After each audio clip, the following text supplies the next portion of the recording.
클린턴과 트럼프 후보 북핵 문제 등을 놓고 설전을 벌였습니다. 클린턴이 더 잘했다는 평가입니다. 새누리당 정세균 의장에 대해 사퇴 결의안을 냈습니다. 국감을 김영우 위원장을 감금하는 소동도 있었습니다. 지하철 파업에 퇴근길 더 혼잡했습니다. 철도 파업에 화물열차 운행은 직격탄을 맞았습니다. 가습기 살균제 성분이 든 치약은 상처 부위에 조심해야 한다는 지적이 나왔습니다. 김영란법이 국정감사 풍경도 바꿨습니다. 비상거는 식당가도 취재했습니다. 노웅래 의원은 안종범 수석이 정경련의 요구에 재단 모금이 이뤄졌다는 관계자 증언을 공개했습니다. 화요일 저녁 뉴스 쇼판 시작합니다. 미국이 사상 최초로 북한과 불법 거래를 한 중국 기업에 대해 직접 제재에 나섰습니다. 수사를 확대하며 나름 공조하는 모양새를 취했던 중국은 공식적으로 간섭하지 말라며 강한 불쾌감을 드러냈습니다. 이태영 기자입니다.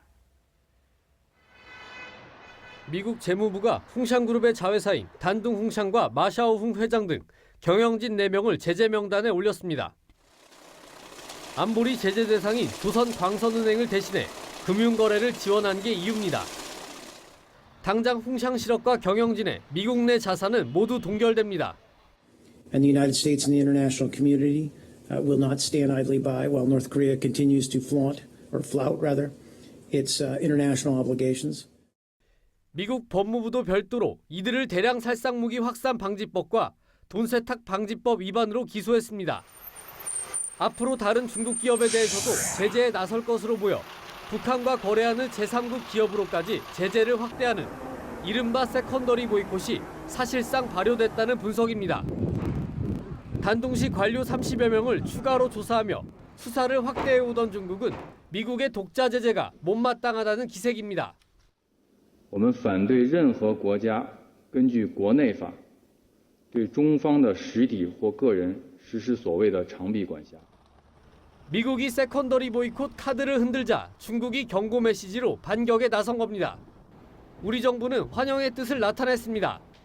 중국뿐 아니라 대북 거래 중인 여타 제3국 개인 및 단체들의 경각심을 고취시키고 발빠른 공조를 보이던 중국이 공개적 불만을 드러낸 상황. 앞으로 국제사회가 유엔 안보리의 추가 북한 제재 결의를 이끌어내기까지는 상당한 진통이 예상됩니다. TV조선 이태영입니다.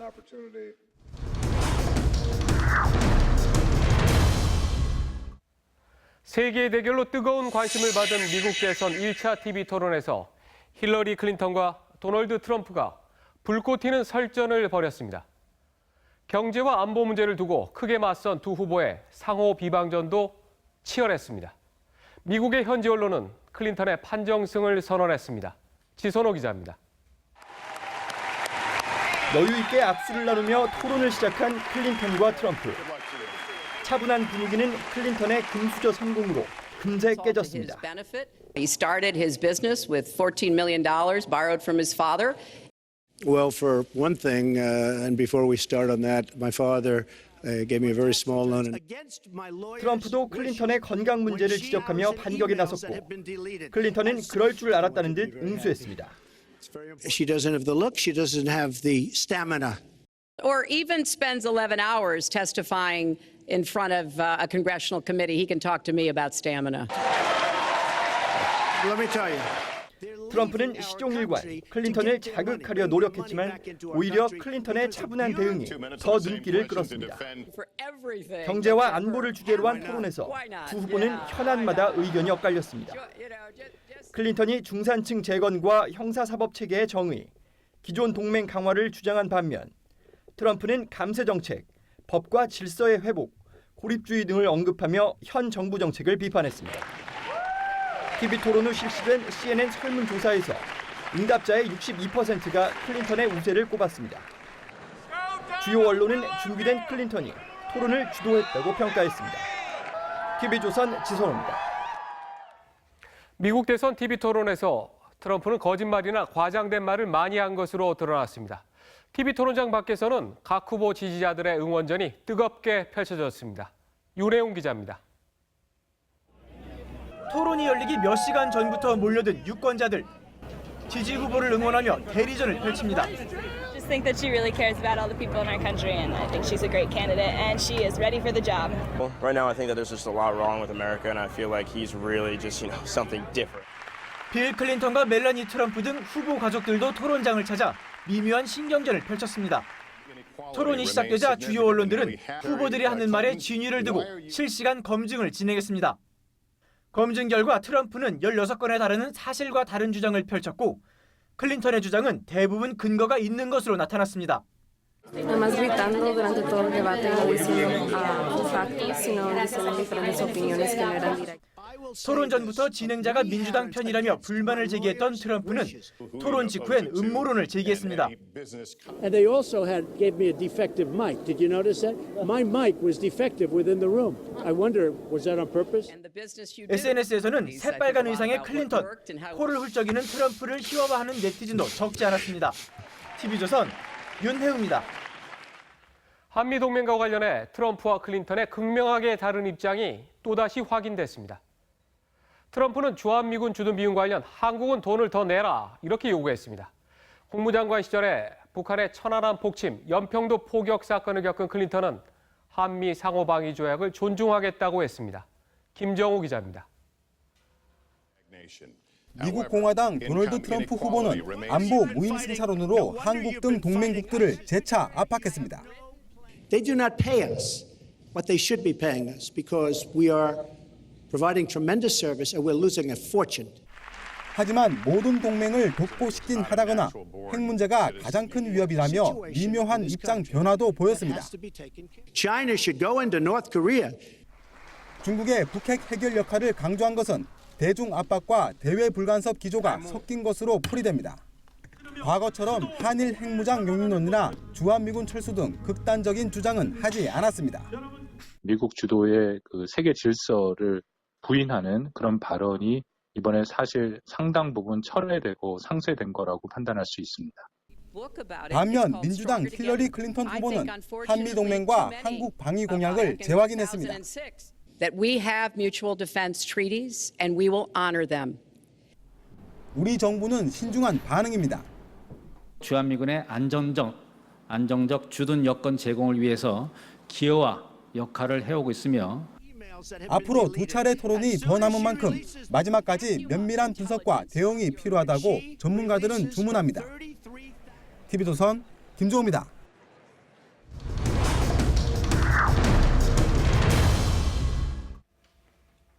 두 번째 팜포커스에선 확산하는 가습기 살균제 공포 짚어보겠습니다. 가습기 살균제에 들어간 독성 물질이 치약에서 검출돼 파문이 커지고 있습니다. 아모레퍼시픽이 CMIT와 MIT가 들어간 치약들에 대해 전량 회수에 들어갔지만 다른 제조사의 치약과 화장품 등에서도 같은 성분이 포함됐을 가능성이 있어 시민들의 불안감이 커지고 있습니다. 먼저 성민혁 기자입니다. 서울의 한 대형마트. 치약 판매대의 시장 점유율 2위인 아모레퍼시픽의 메디안 시리즈는 보이지 않습니다. 이 치약에서 가습기 살균제에 사용된 CMIT와 MIT 성분이 검출돼 제조사가 회수 조치한 겁니다. 계면 활성제를 구성하는 화학물질인 CMIT와 MIT는 살균력과 세정력이 뛰어나 청결용품에 많이 사용됩니다. 하지만 피부 알러지 등 부작용 문제로 국내에서는 치약엔 사용이 금지되고 화장품 등엔 사용량이 제한됩니다. 시민들은 불안하기만 합니다. 치약은 아침 저녁으로 2번씩 닦잖아요. 그런 것을 내가 매일매일 닦았다는 걸 생각하면 너무 안 좋고. 아모레퍼시픽의 원료를 납품한 미원 상사는 같은 물질을 30곳 이상 업체에 연간 3,000톤이나 납품했습니다. 이 중에는 애경산업과 코리아나 화장품 등이 포함된 것으로 알려졌습니다. 세정제부터 구강청정제, 샴푸, 비누에도 CMIT와 MIT가 들어갔을 것으로 의심되는 대목입니다.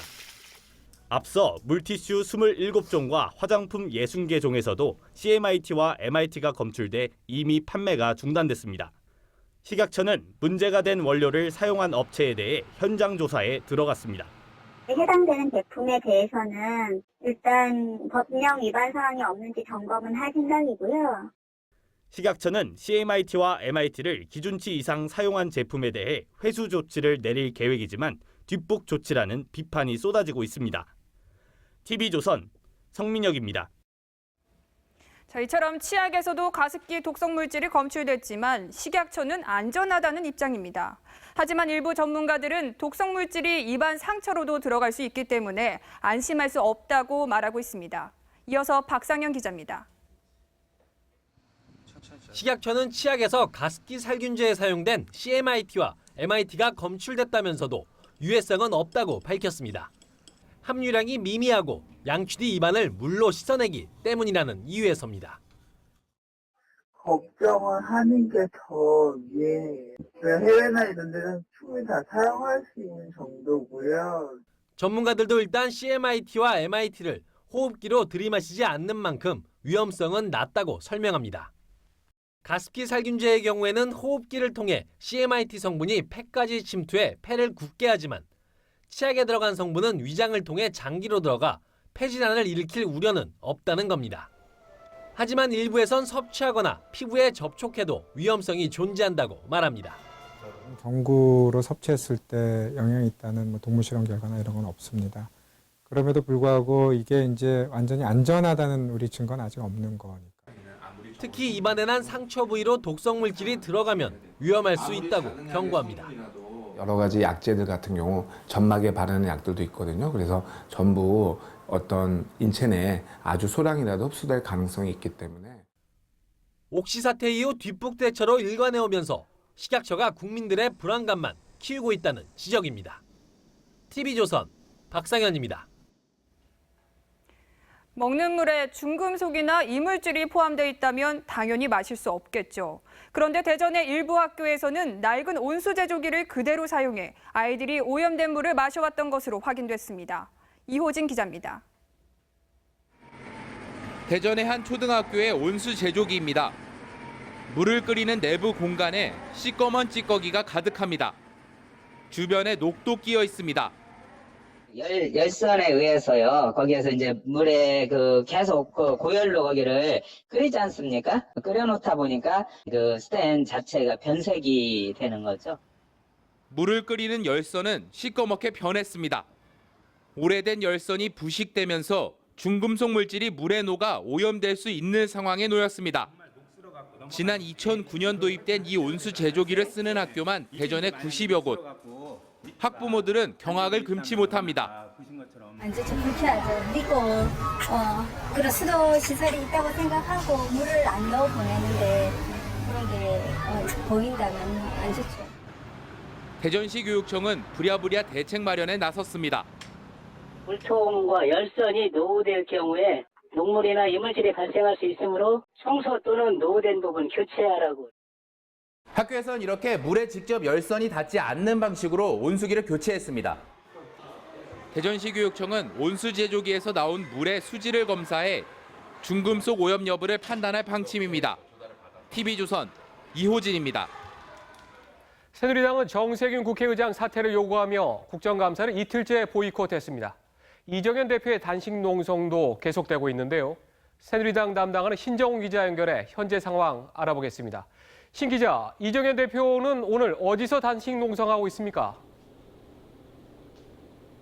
네, 저는 지금 국회 새누리당 대표실에 나와 있습니다. 이틀째 단식 농성 중인 이정현 대표와 잠시 얘기 나눠보겠습니다.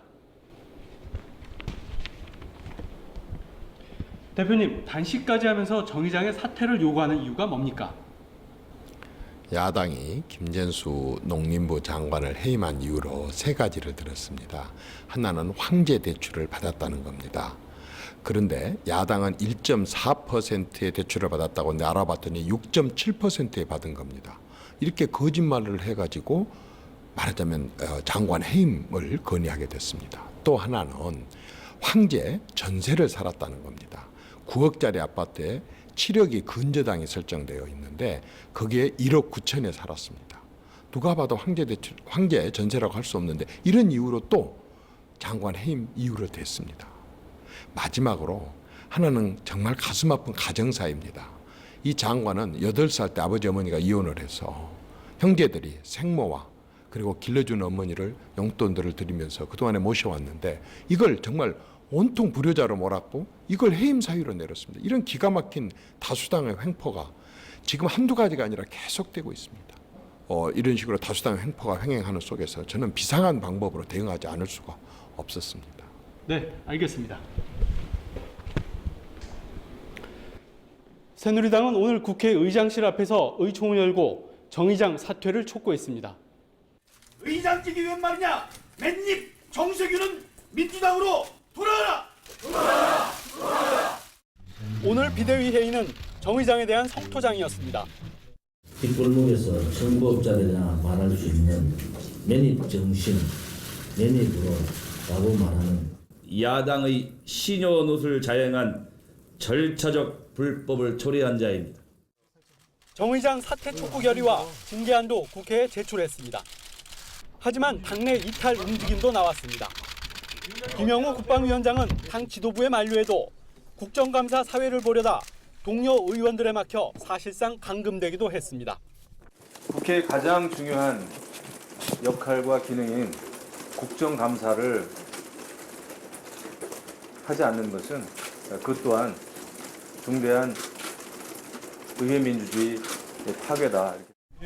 새누리당은 내일 3,000명이 참가하는 규탄 결의대회를 갖기로 했지만 장대강 대치에 대한 우려 기류도 없지 않습니다.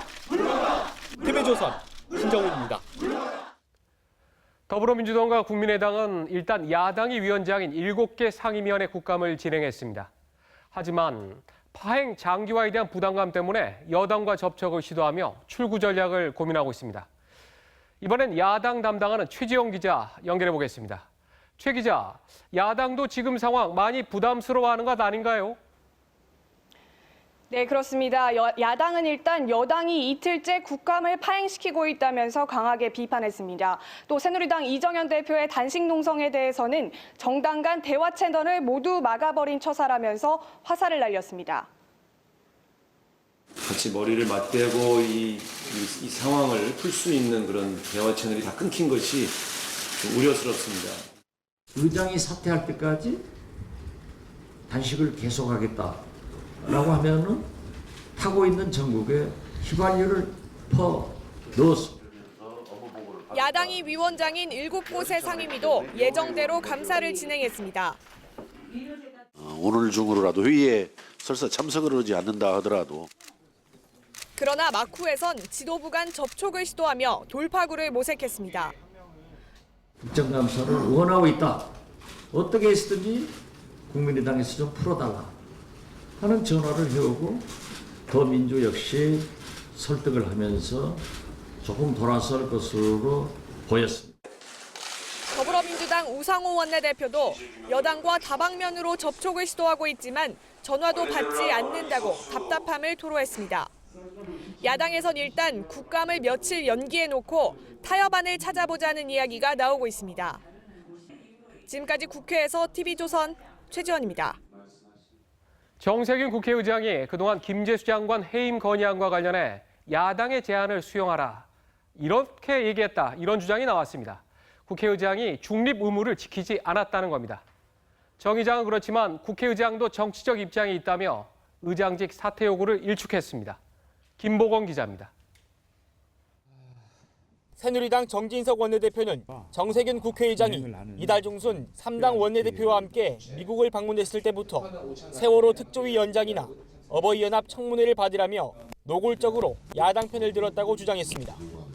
우상호 대표, 박지원 대표보다 말리는 CM이가 더 미운지 세월호 받아라, 어버이 청문회 받아라, 정세균 의장이 더 입에 달거든.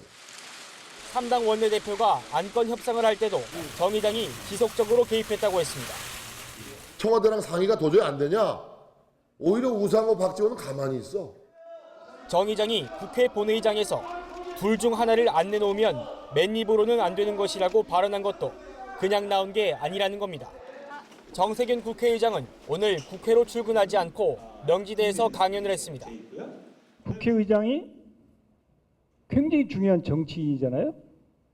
그 정치인이 어떻게 정치에 대한 색깔이 없을 수 있겠어요. 여당의 사퇴 요구는 명확히 거절했습니다. 막 무시하고 폄훼하고 그럴 수 있는 자리가 아니에요. 정 의장은 국감 파행과 맨입 발언 논란을 의식한 듯 해외 방문 일정을 줄여 오는 29일 호주에서 열리는 중견국 모임인 믹타 국회의장 회의에만 참석합니다. TV조선 김보건입니다. 올해 국정감사에서 가장 큰 쟁점 중에 하나는 미르재단 의혹입니다. 더불어민주당의 노웅래 의원이 국정감사에서 이와 관련한 정경련 관계자의 발언을 공개했습니다.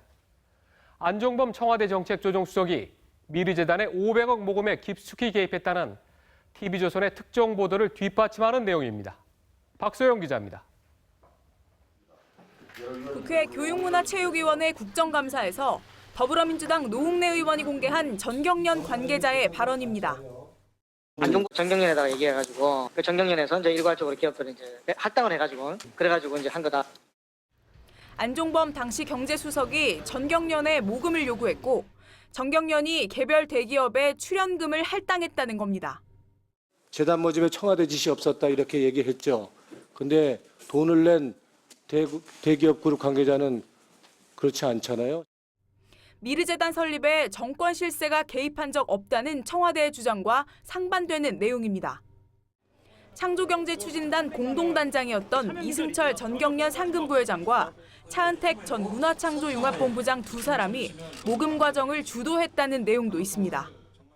또 민간 그 단장이 재단 설립을 주도했다라는 진술이 있고요. 또 하나는 차은택 단장이 재단 임원을 팀장까지 추천했다.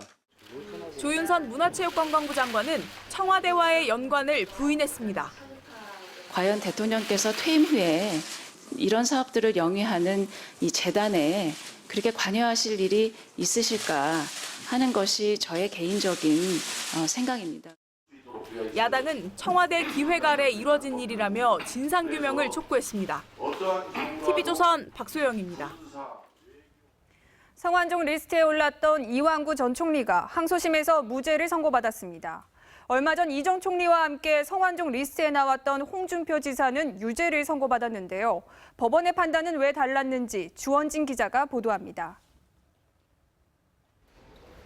이완구 전 총리의 혐의는 자신의 선거사무소에서 성완종 전 회장으로부터 3천만 원을 받았다는 것이었습니다.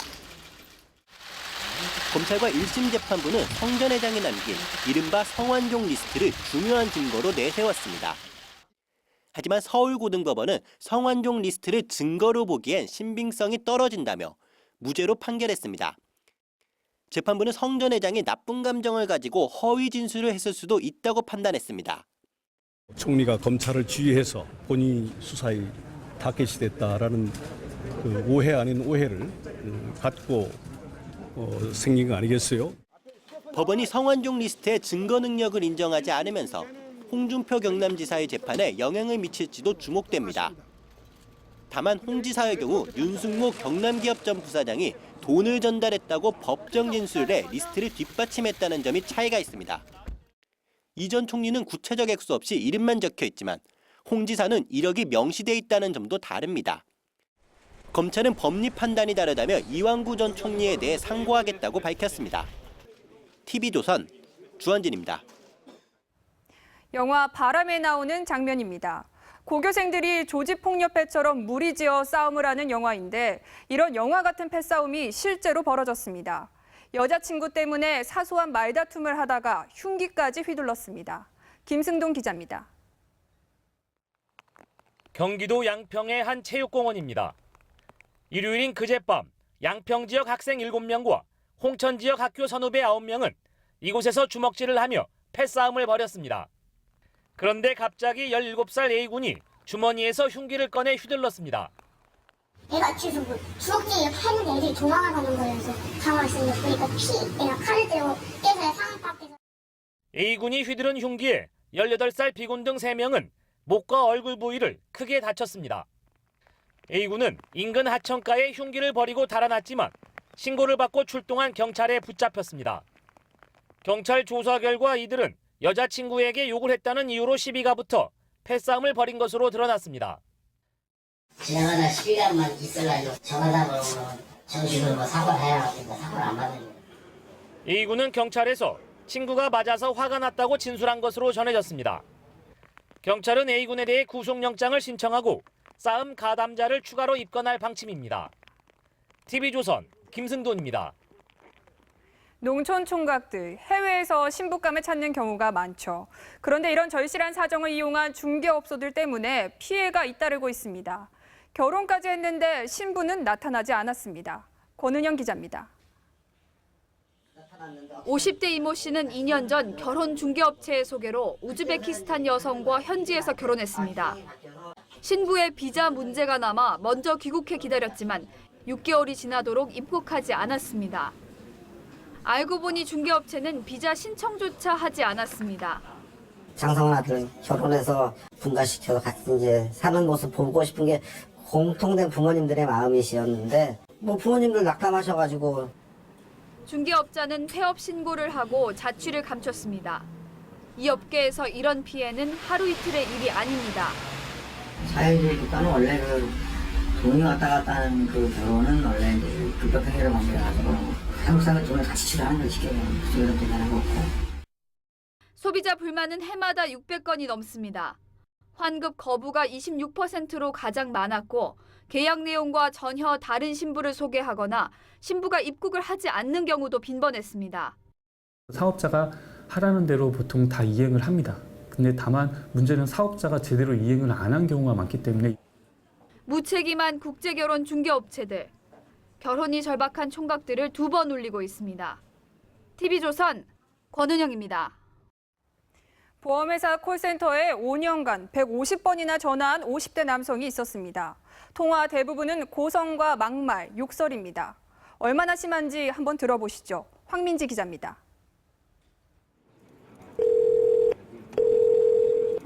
시작은 당장 보험금을 달라는 무리한 요구입니다. 앞뒤가 안 맞는 그런 상식에 이게 사람 우습게 생각하고 있어 사람. 사흘 정도 걸린다는 친절한 설명은 무시하고선 소리를 지르고 욕을 퍼붓습니다. 처리하라고! 할게요 하는 게 아니라 처리하라고! 들이 어디 있어 진짜 죽으려고 어디 사람 우습게 생각하고 악성 민원인에겐 욕설과 폭언을 법적 처벌할 수 있는 안내도 소용없었습니다. 아니 진짜 죽으려고 진짜 싸가지 없이 말을 그딴 식으로 하지 말라고! 1시간 넘게 이어진 욕설은 무료 쿠폰을 줘야 끝납니다. 하나 보내줘요. 그러면 10,000원짜리 내가 사용할 수 있도록.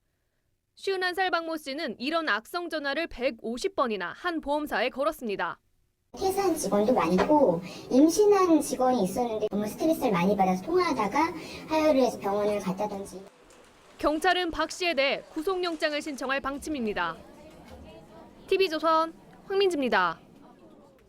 자전거를 타던 초등학생을 차로 치고 뺑소니 친 것도 모자라 도망가는 길에 오토바이와 주차된 차까지 잇따라 들이받고 또 도망친 20대 남성이 구속됐습니다. 졸음운전이라고 둘러댔습니다. 차순우 기자입니다. 26살 황모 씨의 검은 승합차가 자전거를 타던 8살짜리 아이를 치고 도망갑니다. 아버지가 놀라셔갖고 따라가는 상황이었고요. 꼬마 형은 이제 번호를 외워가지고 아버지한테 막 크게 소리치는 거예요. 끝이 아닙니다. 500m를 달리다 신호대기 중이던 오토바이를 들이받고 또 도망을 칩니다. 그리고선 800m 떨어진 보도블럭에서 또 사고를 내고 달아납니다. 황 씨는 이 좁은 보도블럭까지 차량을 끌고 올라와 차량 3대를 더 들이받고 그대로 도주했습니다. 3번 연속 뺑소니를 치며 달아난 거리만 1.5km에 달합니다. 뺑소니 피해자 8살 김모군이 타박상을 입었고 오토바이 운전자 36살 서모 씨는 전치 12주 중상을 입었습니다. 하지만 황 씨는 경찰 연락을 받고서도 잠적했다가 아버지의 설득 끝에 9시간 40분 만에 경찰서에 나타났습니다. 아버지랑 연락이 돼서 사고 많이 났고 사람도 많이 다쳤다. 연락을 빨리 취해서 연락을 해서 출석하도록 하라. 황 씨는 경찰 조사에서 전날 잠을 자지 못해 졸음운전을 하다 사고를 냈고 자전거를 들이받은 뒤엔 두려워서 도망쳤다고 밝혔습니다. 음주운전은 아닌 것으로 드러났습니다. 경찰은 황 씨를 구속해 검찰로 넘겼습니다. TV조선 차순우입니다.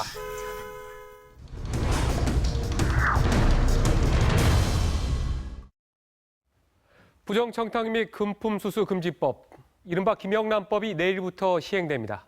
우리 사회의 투명성을 높일 것이라는 기대가 크지만 법 기준이 좀 불분명하고 또 사전 계도와 준비도 부족해서 당분간 혼선이 불가피할 것이다. 이런 우려도 나옵니다. 이유경 기자입니다. 김영란법이 내일부터 시행되면 공직자와 교사, 언론인 등은 부정한 청탁을 하거나 받아서는 안 됩니다. 직무와 관련해 3만 원 넘는 식사, 5만 원 넘는 선물, 10만 원 넘는 경조사비를 받아서도 안 됩니다. 직무와 관계가 없어도 한 번에 100만 원이 넘는 금품을 받으면 형사 처벌됩니다. 법 적용 대상자만 400만 명에 이릅니다. 부정부패가 크게 줄고 사회 투명성이 높아질 것이라는 기대가 크지만 적용 기준이 애매하고 준비도 부족해 혼란이 예상됩니다. 직무 관련성과 부정 청탁을 어떻게 해석하느냐가 핵심입니다. 청와대 한 관계자는 오늘 박근혜 대통령의 정상회담 일정을 적극 보도해달라고 했다가 큰일 난다며 철회했습니다. 하지만 실제로는 부정 청탁에 해당되지 않는 행위여서 청와대조차 헷갈리고 있다는 지적이 나왔습니다. 대법원이 발표한 매뉴얼에는 특별한 개인적인 친분 관계가 있는 경우 직무 관련성이 부정될 수 있다고 돼 있지만 권익위는 법률로 규정하기 힘든 친분 관계는 기본적으로 고려 대상으로 보지 않고 있습니다. 일부 부처에선 대변인과 기자들이 일절 식사를 하면 안 된다고 했지만 권익위는 3만 원 이내 식사는 가능하다고 했습니다. 권익위조차 10만 원이 넘는 경조사비는 전액 반환해야 한다고 했다가 10만 원 초과분만 돌려준다고 말을 바꿨습니다. 법 집행기관에서도 과연 이런 때 이 행위를 처벌해야 되는 것인지 판례가 쌓일 때까지는 분명치 않거든요. 권익위 홈페이지에는 문의가 쇄도하고 있지만 인력 부족과 사안별 검토 부족 등을 이유로 권익위는 묵묵부답입니다. TV조선 이유경입니다. 부정청탁 및 금품수수 금지법 시행이 이제 몇 시간 안 남았습니다. 이 법의 시행으로 일단 음식점들이 타격받을 것으로 보이는데 현장에 취재기자 연결해 알아보겠습니다. 최수영 기자, 지금 도심 식당가 분위기 어떻습니까?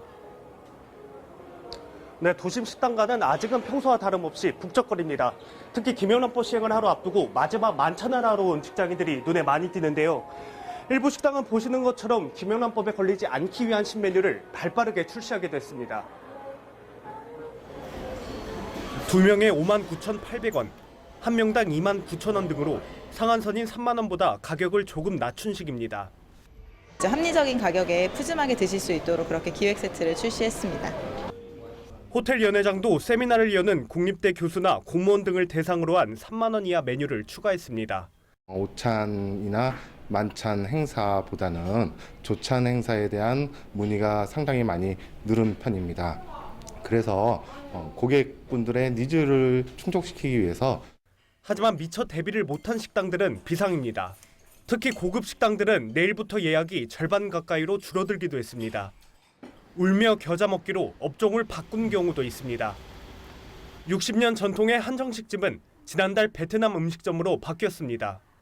3만 원을 정하다 보니까 그 선으로 가격을 맞출 수가 없어서 많은 고민 끝에 업종을 바꾸게 됐습니다. 김영란법이 외식 문화도 서서히 바꿔가고 있습니다. TV조선 최수용입니다. 그동안 국정감사 기간 중에는 국회의원들의 칫솔까지 준비해 놓은 부처도 있었습니다. 그런데 김영란법 때문에 이번에 분위기가 확 달라졌습니다. 당장 식사부터 바뀌었는데 오늘 국감장의 점심은 얼마짜리였을까요? 그리고 그 계산은 누가 했을까요? 송병철 기자가 취재했습니다. 국회 국토위 인천공항공사 국정감사장. 점심때가 되자 25,000원짜리 도시락이 배달됩니다. 불고기와 베이컨 등으로 만들어졌는데 국회의원과 보좌관, 인천공항공사 임원들이 먹을 도시락입니다. 예년 국감 때는 피감 기관에서 밥값을 냈지만 이번엔 각자 냈습니다. 국회의원들이 먹는 거죠, 국회. 이게 터치하기로 했습니다, 터치. 정부 세종청사도 마찬가지입니다. 여기 메뉴는 만원짜리 삼치구이 정식. 과거 외부에서 먹던 3만 원에서 5만 원대 한정식에 비하면 밥값이 확 줄었습니다. 보좌진 역시 구내식당 한켠에서 점심을 해결합니다. 역시 계산은 각자입니다. 상임위원들께는 우리 상임위 국정감사 예산이 있습니다. 그걸로 지불을 하고 회수부는 오신 분들 숫자에 맞춰서 회수부가 지불하는 걸로 자치페이 하겠습니다. 국감장의 물과 간식 비용도 국회에서 냈습니다. 사정이 이러니 국회 주변 식당은 텅텅 비었고 주인은 울상입니다. 9,000원, 10,000원씩 하는 것도 여기 7,000원 하루도 안 됩니다. 날씨도 좋고 장사도 안 돼요. 김영란법 시행을 앞두고 대한민국 갑 중의 갑, 국감장 국회의원들까지 한껏 몸을 낮추고 있습니다. TV조선 송병철입니다. 지하철과 철도 노조가 22년 만에 동시 파업에 돌입했습니다. 시민들은 평소보다 큰 불편을 겪어야 했는데요. 이 지하철 신도림역에 취재기자 나가 있습니다. 홍현주 기자, 퇴근길 지하철 많이 복잡한가요? 네, 이곳 신도림역은 평소보다 훨씬 더 복잡한 모습입니다. 승강장은 지하철을 기다리는 사람들로 가득하고요. 들어오는 열차마다 승객들로 빼곡한 모습을 볼 수가 있습니다. 오늘 오전 9시에 시작한 지하철과 철도 노조 동시 파업의 여파인데요. 대체 인력 투입으로 저녁 6시부터 7시까지는 정상 운행이 됐지만 그 이후로 지금까지는 운행률이 평소의 82% 수준입니다. 버스나 택시 같은 대체 수단을 타야 되니까 조금 불편하겠죠. 아무래도 평소에 운행을 하던 분들이 아니니까 조금 안전상의 문제가 있지 않을까 생각합니다.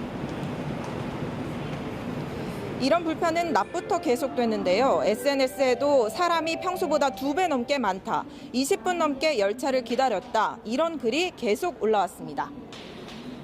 파업인 만큼 서울시의 대책이 중요할 텐데요. 내일 출근길도 많이 복잡할까요? 네, 우선 내일 아침 출근길에는 큰 혼란은 없을 것으로 보입니다. 22년 만에 이뤄진 이번 파업엔 정부의 성과연봉제 도입에 반대하는 노조원 2,300여 명이 참여했는데요. 서울시는 전체 정원의 77%인 12,000명을 비상대체 인력으로 투입해 앞으로 일주일간은 출퇴근 시간만이라도 평소와 똑같이 지하철을 운영할 계획입니다. 하지만 파업이 일주일 넘게 이어지면 출퇴근길 불편이 커질 수밖에 없습니다. 파업이 장기화되는 일주일 이후에 8일부터는 또 피로가 누적되기 때문에 이외의 시간에는 실제 운행 시격을 좀 줄여서. 다만 서울시는 파업 기간에도 안전사고 대비와 점검을 철저히 하겠다고 밝혔습니다. 지금까지 지하철 신도림역에서 TV조선 홍현주입니다. 화물열차 수송도 차질을 빚고 있습니다. 당장 급한 KTX 쪽의 열차 기관사를 우선 배당하다 보니 화물 수송은 첫날부터 타격을 받고 있습니다. 윤창기 기자입니다. 의왕 물류기지입니다. 파업이 시작되면서 이곳 의왕 물류기지의 화물 열차는 정상 운행을 하지 못하고 이렇게 멈춰서 있습니다. 평소 같으면 한창 분주할 시간이지만 간간히 컨테이너 하역이 진행될 뿐 썰렁합니다. 실제 오늘 하루 화물 열차 운행은 모두 76회, 평상시 운행 횟수보다 70%나 감소했습니다. 상황이 이렇다 보니 태백선과 영동선 등 강원 지역을 중심으로 시멘트 수송은 평소의 절반 수준에 그쳤습니다. 파업이 장기화될 경우 석탄과 시멘트 업계의 피해는 불가피합니다. 아무래도 장기화된다는 건 2013년 전 그때는 그나마 비수기였지만 지금은 성수기인데다가 저 영향을 미칠 수는 있겠지만은 지난 2013년 철도 파업 때 시멘트 업계 피해는 200억 원에 달했습니다. 철도 노조 파업으로 여객과 물류 이동에 차질을 빚는다면 우리 경제가 더욱 어려워질 수 있습니다. 경제의 동맹 역할을 하는 의왕 기지엔 벌써부터 물류 대란의 그림자가 드리우고 있습니다. TV조선 윤창기입니다. 서울대학병원 노조도 성과연봉제 도입을 문제 삼아 오늘부터 파업에 들어갔습니다. 내일부터는 전국 49개 종합병원이 파업에 들어가 환자들의 불편이 예상됩니다. 윤수영 기자입니다. 주황색 단체복을 입은 노동조합원들이 서울대병원 로비에 모여 구호를 외칩니다. 성과급제 저지하고 공공병원 지켜내자! 민주노총 산하 서울대병원 노조는 새벽 5시부터 파업에 돌입했습니다. 1,700여 명의 조합원 가운데 간호사, 의료기사 등 필수 유지 인력 등을 제외한 250여 명이 출정식에 참여했습니다. 오늘 이 파업은 전면 무기한 파업입니다. 파업의 가장 큰 의제는 환자와 동료의 눈물로 이루어진 성과급을 거부하는 성과연봉제 저지와 의료 공공성 사수 등을 요구하며 병원과 협상을 벌여온 서울대병원 노조는 지난달 서울지방노동위원회에 낸 조정 신청이 결렬되자 파업에 돌입했습니다. 파업으로 인해 병원을 찾은 환자들의 대기 시간이 평소보다 길어졌습니다. 오늘 특별 많이 기다립니다. 한 40분 정도. 내일부터는 국립중앙의료원, 경희의료원 등 전국 종합병원 49곳이 파업에 돌입해 환자들의 불편이 가중될 전망입니다. 보건의료산업노조는 이번 파업에 1만여 명의 조합원이 참여할 것이라고 주장했습니다. TV조선 윤수영입니다. 최근 공공노조가 연쇄적으로 파업하고 있는데 경제부 최현묵 차장과 이 문제 깊숙이 좀 짚어보겠습니다. 자, 최 기자. 네. 오늘 이제 철도, 다음에 또 병원도 계속해서 파업에 들어간다고 하고 있고요. 이게 오늘 당장은 큰 문제는 없었지만 이게 만약 장기화하면 이거 계속 문제가 좀 커지는 거 아닙니까? 예, 그렇습니다. 오늘은 당장은 시민들의 불편이 네. 아주 크다고 할 수는 없었습니다. 물론 불편을 느꼈지만 예. 그렇지만 파업이 장기화하면 여러 가지 문제가 발생할 수밖에 없습니다. 교통 대란도 우려가 되고요. 예. 무엇보다도 이 인명사고의 어떤 네. 우려가 큽니다. 실제로 2013년도에 예. 철도노조가 22일간의 장기 파업을 했을 때 예. 당시에도 그 전동차의 승무원을 갖다가 교통대학 재학생을 갖다가 그렇죠. 승무원을 배치 투입을 하는 바람에 네. 80대 할머니가 전동차 문에 끼어서 끌려가다가 사망하는 사고가 있었습니다. 예. 그러니까 노조, 철도가 지하철 같은 경우에는 어떻게 보면 필수 공익 사업장이라고 해서 예. 최소한의 근무 인력은 남아 있습니다만 파업이 장기화하면 네. 어쩔 수 없이 그 인력들의 어떤 피로도가 쌓이기 때문에 네. 대체 근로자의 투입이 많아지고 그러다 네. 보면 특히나 이런 그 교통수단 같은 경우에는 예. 안전사고가 일어날 위험성도 커집니다. 예. 이미 철도 같은 경우에 화물 철도 같은 경우에는 이미 30% 수준으로 네. 이미 떨어졌어요. 그리고 이제 금융노조의 파업에 대해서는 이거 귀족노조 파업 아니냐 해서 여론은 그렇게 우호적인 것 같지는 않아요. 예, 그렇습니다. 코레일 같은 경우에는 KTX나 네. 출퇴근, 수도권 출퇴근 전동차 운행을 최대한 정상 운행하기 위해서 예. 이 화물 열차 그 승무원들을 이쪽 그 승객 쪽으로 돌릴 임시 수밖에 배치하는 거죠. 없습니다. 네. 그러다 보니까 오늘 같은 경우에도 벌써 열차를 통한 화물 운송은 70%가 줄었습니다. 예. 그러면 이미 한진해운 사태 때문에 물류 대란으로 우리 기업들이 어려움을 겪고 있는데 네. 여기에다 엎친 데 덮친 격으로 육상 운송마저 어려움을 겪는 겁니다. 물론 그러면 그걸 트럭으로 옮기면 어떻겠느냐 하는데 예. 실제로 그걸 열차 대신 트럭으로 옮길 경우에는 비용이 상당히 올라갑니다. 네. 그래서 화주들 입장에서는 이중고를 겪는 겁니다. 게다가 예. 금융노조가 23일에 파업을 했었는데요. 네. 금융노조는 사실은 대표적인 우리나라 대학생들이 가장 가고 싶어하는 네. 직장 중에 하나고 네. 신의 직장이다, 고임금이다. 실제로 평균 임금이 8,800만 원일 정도로 예. 상당히 고임금에 안정된 직장이기 때문에 네. 이런 귀족 노조가 성과연봉제를 반대하는 파업을 한다는 것에 대해서는 상당히 비판적인 여론이 네. 높아질 수밖에 없습니다. 그리고 글로벌 스탠다드 역시 예. 잘하는 사람은 그만큼 더 돈을 받고 못하는 사람에 대해서는 좀 덜 받는 네. 이런 어떤 성과 중심의 연봉 체계가 어찌 보면 그 나라 산업의 경쟁력을 키우는데도 네. 도움이 된다고 여겨지고 있습니다. 이번에 공공노조 파업의 그 이유를 하나 핵심적으로 지금 최 기자가 얘기를 했는데, 자, 성과연봉제잖아요. 네. 지금 조금 이제 설명을 했습니다만 그 성과연봉제 구체적으로 어떻길래 이렇게 파업에 다 나서게 된 겁니까? 쉽게 말해서 아까 말씀드렸지만 일 잘하는 사람이 더 받게 하고 네. 일 못하는 사람은 좀 덜 받게 하자라는 게 성과연봉제입니다. 근데 네. 잘 아시다시피 현재까지는 능력이나 근속 연수에 따라서 예. 그 임금이 계속 올라가게 되는 호봉제를 채택하고 있는데 우리나라 공기업의 대부분이 근데 이거를 성과 중심으로 바꿔야 공공 서비스의 질도 높아지고 산업의 경쟁력 그다음에 국민에 대한 서비스도 높아질 것이라는 게 지금 이 추진하는 세력의 그 의도입니다. 아니, 이거를 이제 정부에서 하겠다는데, 네. 근데 이거를 노조에서는 왜 그렇게 굳이 못 받겠다, 지금 이렇게 나서고 있는 겁니까? 노조들 같은 경우에는 성과 연봉제를 해고 연봉제다라고 말할 정도로 상당히 반발하고 있습니다. 예. 그래서 한국노총과 민주노총이 연대해서 이렇게 파업까지 벌이는 건데요. 네.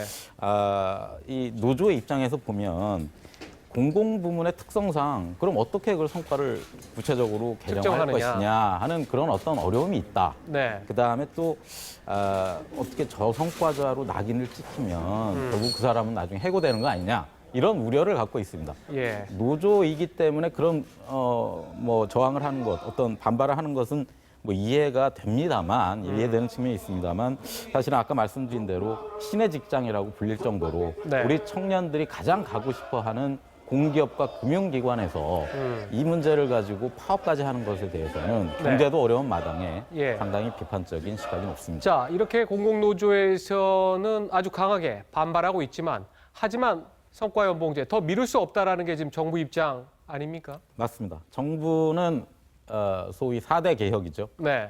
노동과 특히나 공공부문의 개혁에 있어서 가장 핵심을 성과연봉제로 두고 있습니다. 예. 한마디로 얘기해서 철밥통을 깨자는 건데 그렇게 해서 그만큼 그 인건비 상승분을 좀 절약하는 부분을 가지고 청년들의 어떤 고용을 늘릴 수 있는 그런 능력이 생긴다라는 게 정부의 판단입니다. 그리고 일본이 잃어버린 20년이 시작됐던 1990년대에 예. 그 위기를 타파하는 데 있어서도 어느 정도 도움을 줬던 것이 일본 역시 그런 호봉제였는데 성과연봉제가 90년대에 도입되면서 어느 정도의 어떤 위기의 어떤 그 완충제 역할을 했던 그런 점 역시 우리 정부는 유념하고 있습니다. 그러면 마지막으로 이렇게 지금 정부하고 다음에 노조하고 지금 강하게 부딪히고 있는데 자, 이거 결말 이거 어떻게 날 것 같습니까? 당장 내일도 역시 철도, 지하철, 그다음에 서울대병원, 예. 뭐 경북 또 다른 병원들이 또 이제 그 파업을 이어갑니다. 네. 내일까지도 뭐 대란 차원까지는 아닐 것 같습니다. 근데 이 노동계에서는 실제로 이번 파업을 보니까 노조가 예전처럼 총파업을 한다고 해서 아주 뭐 마비 사태가 일어나고 할 만한 그런 힘은 잃었다라고 얘기를 합니다. 그 이유로 가장 많이 얘기하는 것이 2013년도에 철도 파업 때 400명, 300명 이상이 중징계를 받았습니다. 네. 그래서 그런 학습 효과 때문에 이번에 노조가 좀 참여율이 적은 것이 아니냐. 그리고 또 한 가지 국민의 따가운 시선입니다. 그걸 역시 노조도 인식할 수밖에 없습니다. 하지만 일각에서는 철도 노조 같은 경우에 성과연봉제를 받지 않으면 사실상 파업을 철회할 할 명분이 없는 상황이 돼버려서 어찌 보면 좀 외통수 아니냐. 그래서 의외로 장기화될 수 있다는 우려도 있습니다. 네, 계속 좀 주시를 해봐야 될 것 같습니다. 자, 오늘 여기까지 듣겠습니다. 수고했습니다. 한미연합 해상훈련 중에 추락한 해군 헬기에 탑승했던 조종사의 시신이 오늘 저녁 6시쯤 인양됐습니다. 실종된 나머지 2명은 아직 발견되지 않았습니다. 사고 헬기에는 블랙박스가 없어 원인 규명이 쉽지 않을 전망입니다. 안현영 기자입니다. 해군의 슈퍼링스 헬기가 강원도 양양에서 52km 떨어진 해상에 추락한 것은 어젯밤 9시 5분. 이지스함에서 이륙한 지 8분 만이었습니다. 무월광 상황에서 야간에 초고도 비행을 하면서 잠수함 탐지 작전을 하는 고난도 훈련 중 사고가. 헬기에는 조종사 김모대위 등 3명이 탑승하고 있었습니다.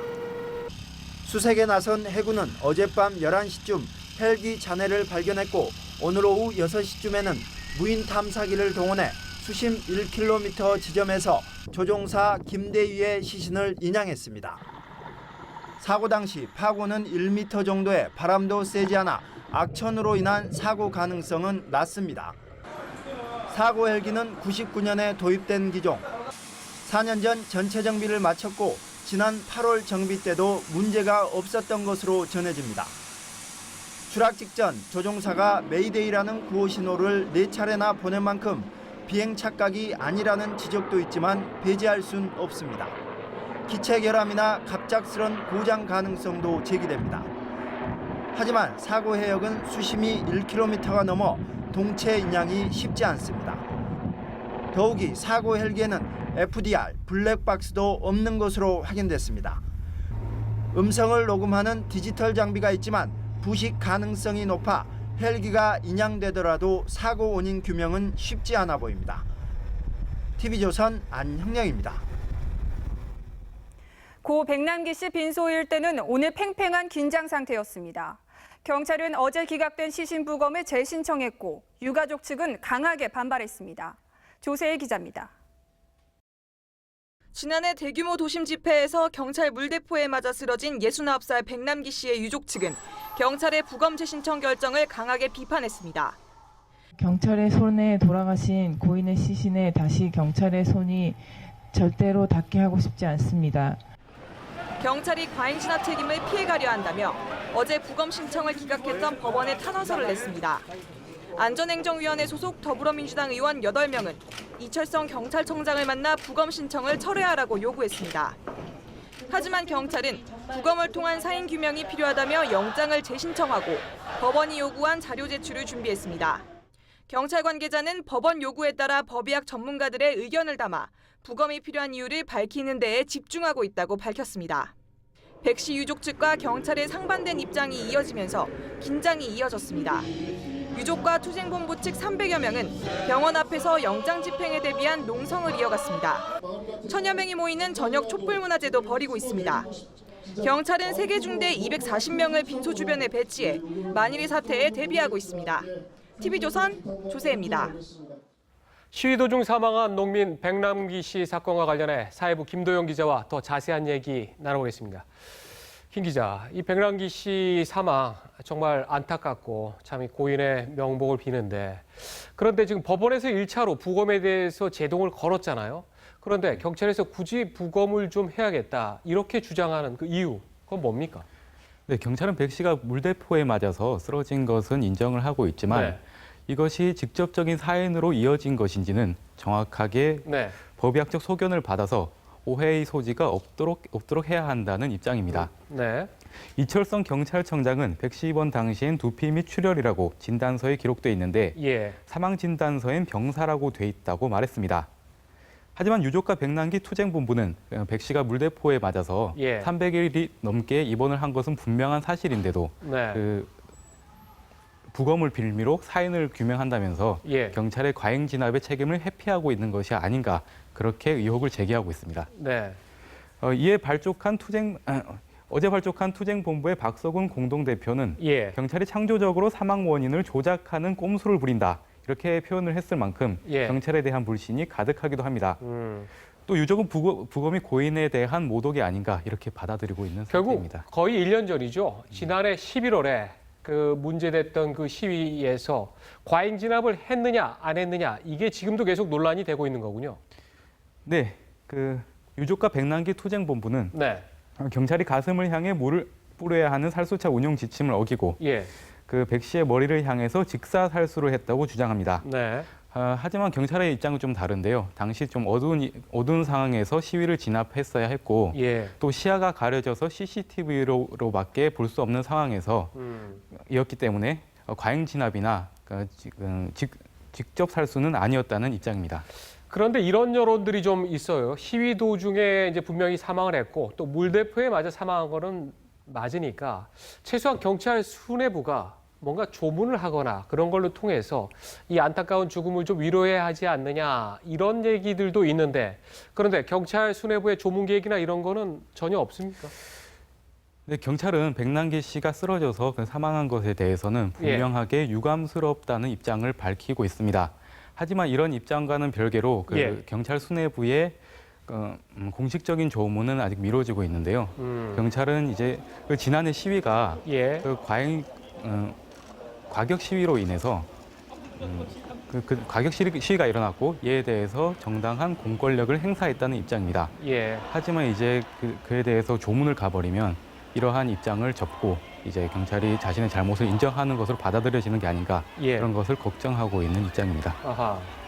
그래도 뭔가 조금 위로하는 조치가 좀 이루어졌으면 하는데, 자, 그런데 만약 이제 법원에서 경찰이 또 요청한 그런 부검 영장이 만약 발부가 되면 이거 상당한 어떤 양측 간에 좀 충돌로 치달을 수 있는 지금 그런 상태 아닙니까? 네, 영장이 발부가 되면 현재 서울대병원에 안치되어 있는 백 씨의 시신을 그 국가수로 옮겨가야 합니다. 그렇죠. 그런데 지금 서울대병원 주변에는 투쟁본부 300여 명이 농성을 벌이고 있는데요. 근데 영장을 집행하는 과정에서 좀 충돌이 일어날 수 있는 가능성이 높은 상황이라고 할 수 있겠습니다. 예. 그리고 또 투쟁본부는 오는 토요일 10월 1일쯤에요. 10월 1일에 그 대규모 시위를 예고를 했는데요. 또 이 시위가 또 크게 번지지 않을까 경찰은 우려하고 있는 상황입니다. 네, 백남기 씨 사망에 대해서는 정말 안타까운데 뭔가 좀 솔로몬의 지혜를 찾아야 할 때가 아닌가 싶습니다. 자, 오늘 여기까지 듣겠습니다. 수고했습니다.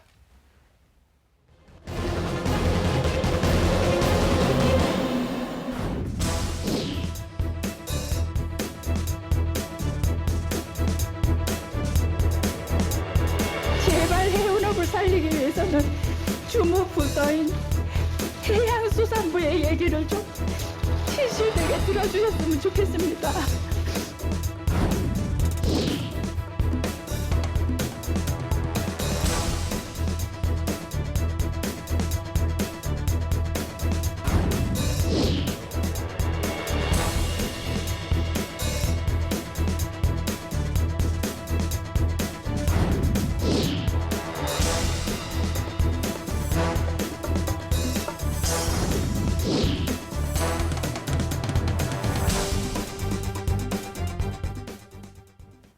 단풍의 계절이 돌아왔습니다. 산과 들뿐만 아니라 순천만 갯벌도 칠면초가 붉게 물들어 가을 풍경을 자아내고 있다고 하는데요. 오선열 기자가 다녀왔습니다.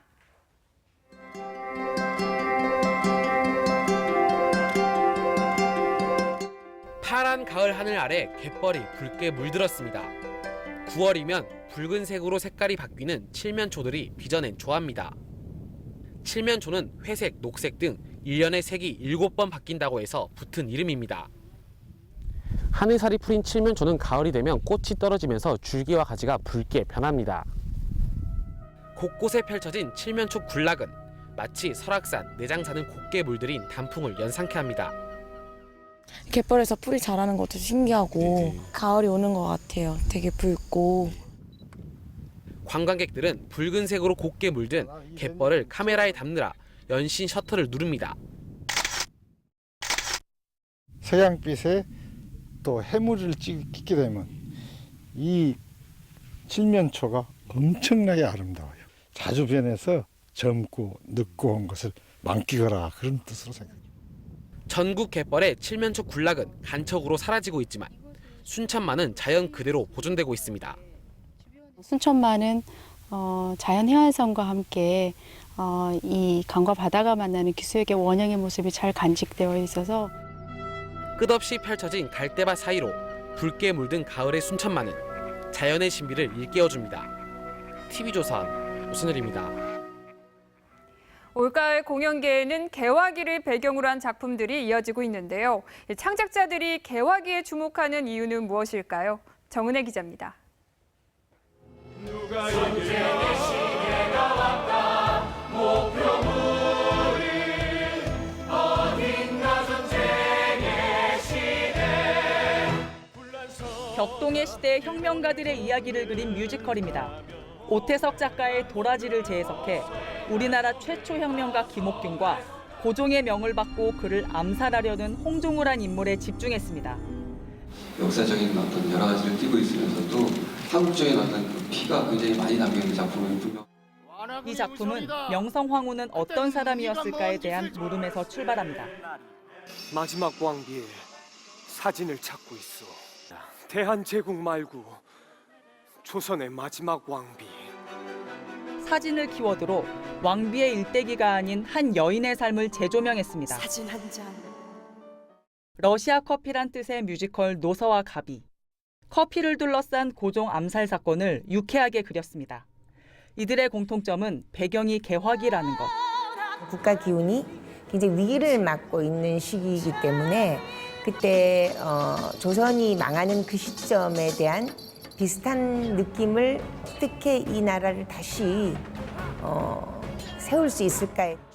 나라 안팎으로 혼란스러운 요즘 시대와 맞아떨어지면서 격동의 근대사를 다룬 작품들이 주목받고 있습니다. TV조선 정은혜입니다.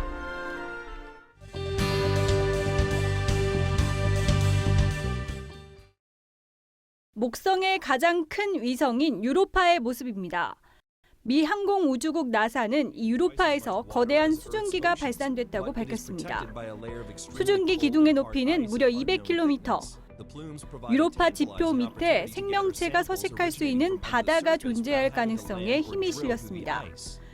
무인 탐사선 주노는 5년 동안의 비행 끝에 지난 7월 목성 궤도에 진입해 탐사를 진행 중입니다. 아이폰 7을 고정시키더니 아랫부분을 날카로운 드릴로 뚫습니다. 뚫린 구멍에 헤드폰을 집어넣자 놀랍게도 음악이 흘러나옵니다. 아이폰 7에 헤드폰을 직접 연결하는 비밀 방법이라는 유튜브 영상입니다. 미국 경제지 포춘은 1000만 뷰를 넘어선 이 영상에 대한 뜨거운 반응이 혹평을 듣고 있는 애플 무선 이어폰에 대한 소비자들의 응답이라고 지적했습니다. 구름에 뒤덮인 절벽 위, 날다람쥐처럼 차려입은 사람들이 절벽 아래로 뛰어냅니다. 중국 윈난성에서 진행된 윙스트 월드컵인데 전 세계 20여 개 나라 50여 명의 선수들이 참가했습니다. 기계의 도움 없이 두 팔을 활짝 벌린 채 최고 속력 200km로 날아 착륙하는 사람들. 2600m 높이에서 땅까지 내려오는데 30초면 충분합니다. TV조선 이미지입니다. 31살 박현우 씨가 어제 세상을 떠났습니다. 태안소방서에서 일하던 젊은 소방관입니다. 교통사고로 끝내 뇌사 판정을 받았는데 가족이 고인의 뜻을 받들어 장기를 기증했습니다. 박현우 군 같은 경우에는 평소에도 긍정적이었고 도와주는 거니까 얼마나 좋으냐 그랬었고, 심장과 간, 양쪽 신장, 난치병 환자 4명을 살리게 됐습니다. 너무 성실하고요. 소방서 내에서도 선배나 후배나 저한테 너무 잘하고 니일 내일 안 미루고 나이가 어려도 모험이 많이 됐죠. 살아서도 마지막 순간에도 시민을 구하는 길을 선택한 박현우 소방관님, 고맙습니다.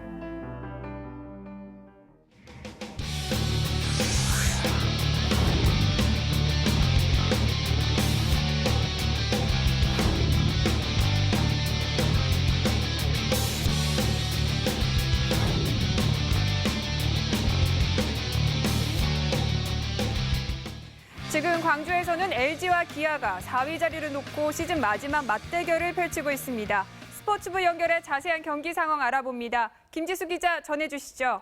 네, 사실상 4위 결정전이자 미리 보는 와일드카드 결정전이었던 오늘 사활을 건 양팀은 에이스를 등판시키며 팽팽한 투수전을 벌였습니다.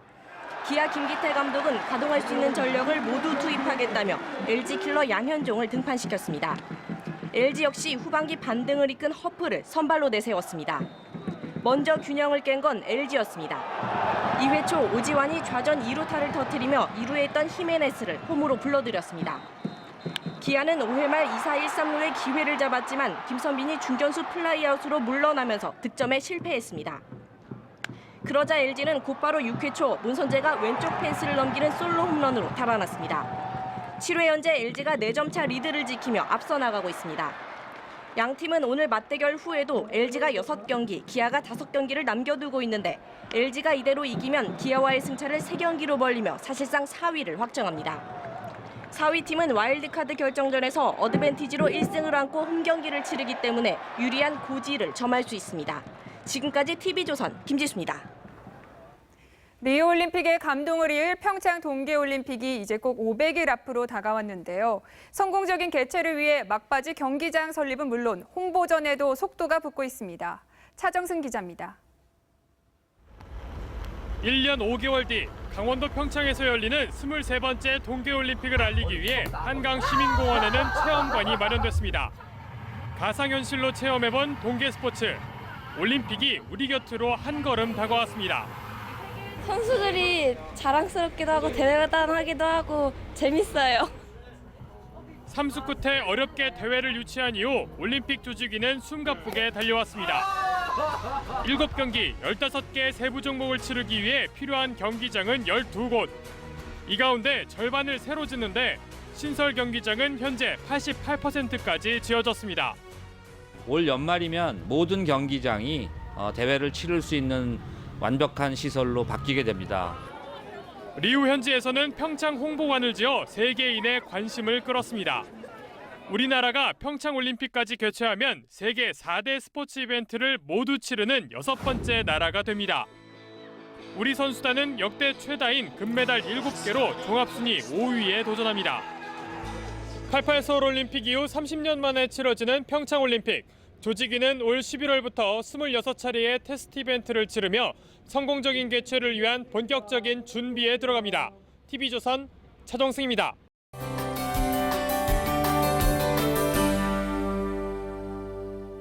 네, 요즘처럼 두 계절이 스치는 때에는요, 전국에 비가 한 차례 지나면 다음 계절이 더 선명해지곤 합니다. 이번 비도 역시 가을다운 날씨를 데려온 것 같은데요. 오늘 내린 비는 밤사이 대부분 그칠 것으로 보입니다. 다만 남부와 강원 영동은 내일 또 비가 시작되는데요. 제주와 남해안은 새벽부터 시작돼 모레까지 이어지면서 최고 80mm의 비가 예상되고요. 그 밖에 남부와 강원 영동은 내일 낮부터 밤사이 비가 오겠습니다. 내일 주의하셔야 될 점이 바로 옷차림입니다. 서울의 낮 기온이 23도로 어제에 비하면 6도나 낮은 거고요. 오늘보단 조금 내려갑니다. 남부는 오늘도 더웠는데요. 내일은 낮에 선선하겠습니다. 25도 안팎을 보이겠습니다. 또 새벽부터 아침 사이 내륙을 중심으로 안개가 짙게 끼겠고요. 동해안은 내일 낮에도 꽤 서늘하겠습니다. 해상에는 바람이 강하게 불면서 물결도 매우 높게 일겠습니다. 이번 비로 더위는 확실히 물러갔고요. 남부지방은 주말까지 비가 이어질 것으로 보입니다. 날씨였습니다. 오늘 통계청 발표를 보고 놀랄 수밖에 없었습니다. 우리나라의 10대와 20, 30대 사망 원인 1위가 자살이라고 합니다. 대한민국의 많은 청년들이 스스로의 삶을 포기할 만큼 절박하다는 건데요. 이런 상황인데도 정치권은 소모적인 논쟁만 되풀이하고 있습니다. 자살공화국이라는 오명을 벗기 위해 특단의 대책이 필요합니다. 내일도 깊이 있는 뉴스, 명쾌한 분석으로 찾아가겠습니다. 고맙습니다.